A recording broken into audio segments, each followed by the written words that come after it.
ممكن اعرف حضرتك موقف الطريق ليه وانا معايا فوق؟ والله زي ما انت شايف العربيه عطلانه.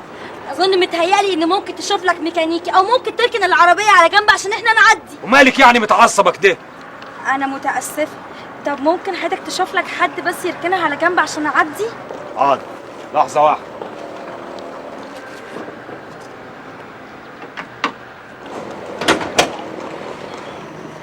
بدكم معانا يا اخوانا؟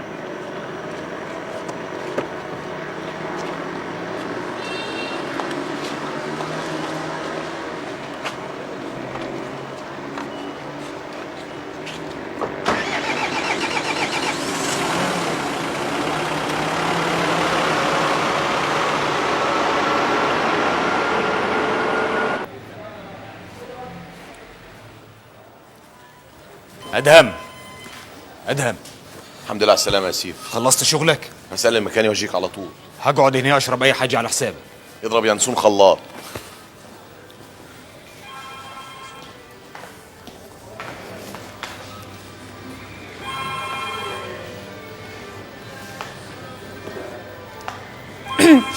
مساء الخير. اهلا وسهلا، مساء النور. اهلا بيك. بصراحه يعني انا مبسوطه جدا ان الحظ جمعنا تاني علشان اعتذر لك على الموقف السخيف بتاع الصبح. لا ولا حاجه، مفيش حاجه. اعرفك بنفسي، انا الرائد سيف عبد الجليل من مباحث الاقصر. اهلا وسهلا، تشرفنا. اهلا وسهلا، الشرف لي انا. وانا ميسة السلموني، مرشده سياحيه وجايه هنا مع الفوج السياحي الايطالي. يا اهلا وسهلا، الاقصر نورت. منوره باهلها. ادهم اخوي بيشتغل هنا، لو احتجتي منه اي حاجه اطلبيها على طول، ما تتردديش.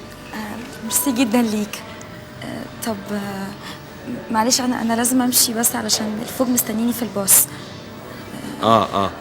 باي باي. مع السلامه، فرصه سعيده مره تاني. انا اسعد.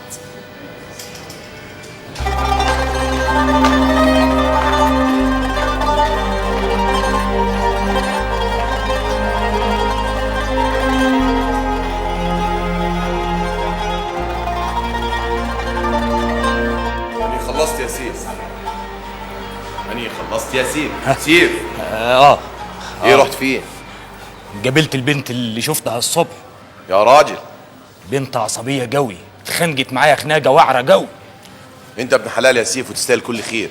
تعرف لو كان في يدها حاجه كانت ممكن تخبطني بيها. ما خبطكش ليه؟ يلا بقول لك خلصت، يلا نمشي. يلا وانا احكي لك في السكه. يلا يا اخوي.